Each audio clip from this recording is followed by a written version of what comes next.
जादुई गार और बकरियां।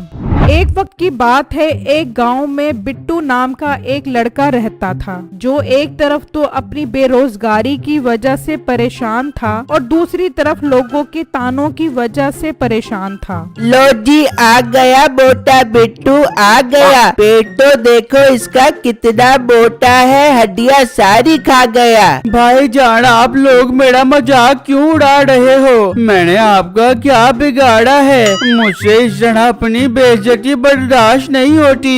बेइज्जती तो हम करेंगे। अपना पेट देखा है, ऐसा लग रहा है पानी से भरा हुआ मटका है। हाँ भाई, दिल तो कर रहा है इसके पेट में सुआ मार के इसका मटका फोड़ दो। मुझे तो ये बहुत बुरा लगता है। बिट्टू रोज रोज लोगों के इस तरह उसे तंग करने की वजह से बहुत परेशान था और इसी परेशानी की वजह से उसने कई बार गांव छोड़ने की कोशिश भी की, लेकिन अपनी बूढ़ी माँ की वजह से वो मजबूर हो गया था। बेटा कहाँ जा रहा है? सामान उठा कर तू। अम्मी जान, मैं ये गांव छोड़कर जा रहा हूँ। मुझसे अब लोगों की बातें बर्दाश्त नहीं होती। ना कर बेटा, अपनी बूढ़ी माँ का ही कुछ ख्याल कर। मैं तो दिन रात तेरी अच्छी नौकरी के लिए दुआएं करती रहती हूँ कि तू किसी काबिल हो जाए ताकि कोई तुझे ताने देने जोगा न रहे। अम्मी जान, नौकरियाँ हम जैसे गरीबों के लिए नहीं है। पता नहीं वो कौन से लोग हैं जिन्हें नौकरियाँ मिल जाती हैं। बेटा मायूस ना हो, तू एक दफा मेरे कहने पर नौकरी ढूंढ। मुझे उम्मीद है इस बार तुझे कहीं न कहीं नौकरी मिल जाएगी। जब तेरे पास नौकरी होगी कोई तुझे ताने नहीं देगा। ठीक है अम्मी जान, मैं आपकी बात मान लेता हूँ। मैं जा रहा हूँ नौकरी ढूंढने के लिए।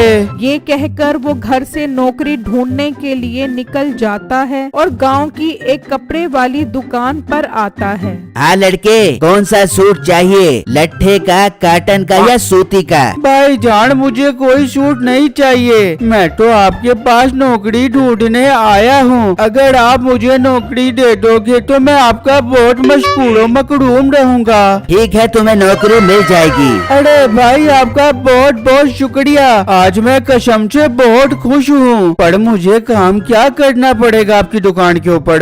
काम बहुत आसान है। मेरी माँ जो पान चबा चबा कर पिचकारियाँ दीवारों पर मारती है, वो तूने अपने कपड़ों से साफ करनी है। भाई, आप क्या कह रहे हो? मैं तो आपकी दुकान पर नौकरी ढूंढने आया था। मेरी दुकान पर नौकरी? अपनी शक्ल देखी है तूने? तेरे जैसे मोटे तो मुझे ग्राहक की सूरत में मंजूर नहीं है और तू मुलाजमत लेने आ गया है मेरे से। चल मेरा वीर, अपना गेंडे जैसा लचकता जिस्म लेकर यहाँ से दफा हो जा और दोबारा नजर न आई। बिट्टू ये सुनकर उदास होकर वहाँ से चला जाता है और घर आकर फैसला कर लेता है कि अब उसने इस गांव में नहीं रहना। बिट्टू की माँ उसे बहुत रोकती है, लेकिन वो उनकी एक नहीं सुनता और सामान उठाकर घर से निकल जाता है और चलता चलता एक जंगल में पहुँच जाता है। वहाँ एक गार होता है। वो समझता है कि इसमें कोई न कोई चुड़ैल जरूर रहती होगी। ऐसी जिंदगी से तो मौत बेहतर है। मैं इस गाड़ के अंदर चला जाता हूँ ताकि चुड़ैल मेरी हड्डियों का सुरमा बनाकर खा जाए।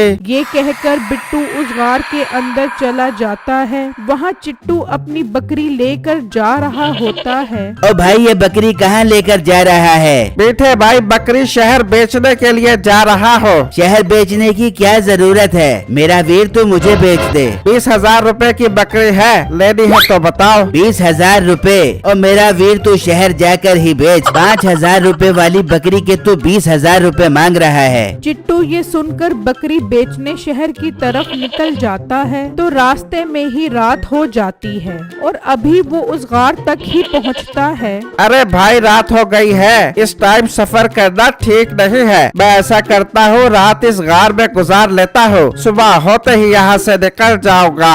ये कहकर वो उस गार के अंदर चला जाता है तो क्या देखता है कि अंदर बिट्टू बैठा होता है और खौफ की वजह से कांप रहा होता है। बिट्टू, तुम यहाँ क्या कर रहे हो? तुम्हारा घर तो गाँव में है। फिर बिट्टू उसको सारी बात बताता है तो उसे उस पर बहुत तरस आता है। बिट्टू मेरे भाई मुझे माफ कर दो, मुझे नहीं पता था कि तुम्हें हमारी बातें इतनी बुरी लगती है कि तुम यहाँ खुदकुशी करने के लिए आ जाओगे। भाई आपको मुझसे माफी मांगने की जरूरत नहीं है, मेरी किस्मत में तो दड़बदड़ की ठोकरें लिखी हुई हैं। आप मेरी फिक्र मत करें, मुझे यहाँ पर मरने दें। नहीं नहीं बिट्टू, मैं तुम्हें अब अकेला नहीं छोड़ूंगा, बल्कि जिसने तुम्हारे साथ ज्यादती की है अब मैं तुम्हारे साथ मिलकर उससे बदला लूंगा। मेरी बात जरा गौर से सुनो। फिर वो लड़का बिट्टू को एक बहुत जबरदस्त प्लानिंग बताता है और अपनी बकरी वहीं छोड़कर चला जाता है और घर आकर 40,000 रुपए निकालता है और अगले ही दिन मीठे की दुकान के पास से गुजरता है। हाँ भाई, बिक गई तेरी बकरी 20,000 रुपए की।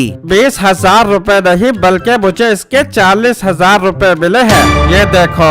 ओ भाई, उस बकरी के कोई 10,000 रुपए न दे, तू कैसे 40,000 रुपए में बेच कर आ गया है? मीठे भाई ये एक राज की बात है, पहले मुझसे वादा करो आप किसी को नहीं बताओगे। हाँ हाँ चिट्टू, मेरी जान के टोटे, मैं अपने मासूम चेहरे की कसम खाता हूँ, मैं किसी को नहीं बताऊंगा। फिर वो लड़का उसे सारी बातें बताता है। मीठा ये सुनकर बहुत हैरान हो जाता है। मेरे भाई, ये जो तुम बता रहे हो मुझे इस पर यकीन नहीं आ रहा। यकीन नहीं आ रहा ना, तो फिर तुम एक काम करो, रात को एक बकरी मेरे साथ लेकर चलो, फिर तुम्हें यकीन आ जाएगा। फिर जब रात होती है तो वो लड़का मीठे के घर के पास आ जाता है तो मीठा पहले से ही बकरी लेकर वहाँ खड़ा होता है और वो दोनों उस बकरी के हमरा उस जंगल में पहुँच जाते हैं। मीठे भाई इस बकरी की कीमत क्या है? मैंने ये बकरी 50,000 रुपए में खरीदी है। बस ठीक है, अब इसे अंदर भेज दो, कल सुबह आओगे तो यहाँ 50,000 रुपए पड़े होंगे।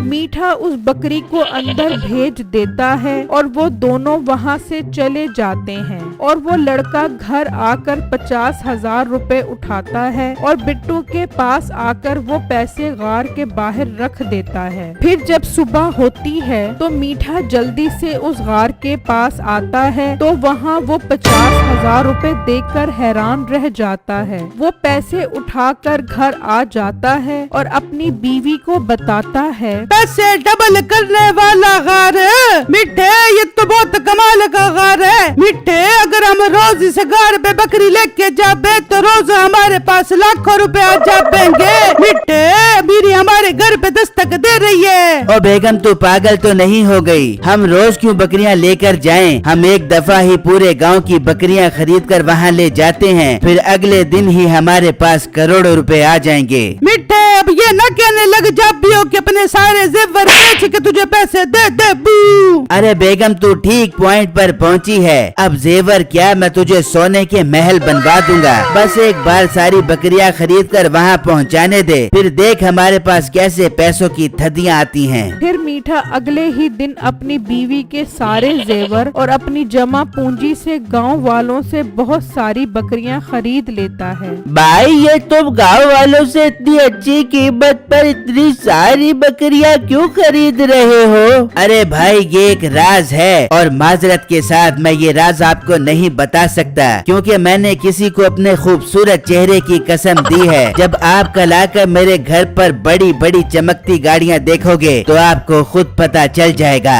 फिर रात होते ही मीठा और नसीबो कैंची सारी बकरियां लेकर जंगल की तरफ निकल जाते हैं और उसे उस गार में भेज देते हैं और घर आकर बड़े बड़े ख्वाब देखने लग जाते हैं। मिठे मैंने तो कभी सोचा नहीं था कि हम एक रात में इतने अमीर हो जाएंगे। बेगम, सोचा तो मैंने भी नहीं था, लेकिन जब अमीरी हमारा गिरेबान पकड़ पकड़ कर हमें अपनी तरफ खींच रही हो तो हम क्या कर सकते हैं? मिठे अब मैं सोने और हीरे का तकिया बड़ाबूंगी और पेट फुला के उस पे सो जाऊंगी। ओ बेगम, सोने का तकिया क्या, मैं तुझे पूरा बेड ही सोने का बनवा दूंगा, बस आज रात इंतजार कर ले। वहाँ बिट्टू और चिट्टू दोनों सारी बकरियां लेकर वहाँ से चले जाते हैं। फिर जब सुबह होती है तो वो दोनों जब गार के पास पास आते हैं तो कोई पैसे नहीं होते। वो परेशानी में गार के अंदर चले जाते हैं तो वहाँ लिखा होता है, ये कोई जादुई गार नहीं बल्कि हमने तुम्हें लूटने के लिए ये सारा ड्रामा किया है। तुम्हारी बर्बादी का जिम्मेदार बिट्टू। हाय बेगम, हम लुट गए, हम बर्बाद हो गए।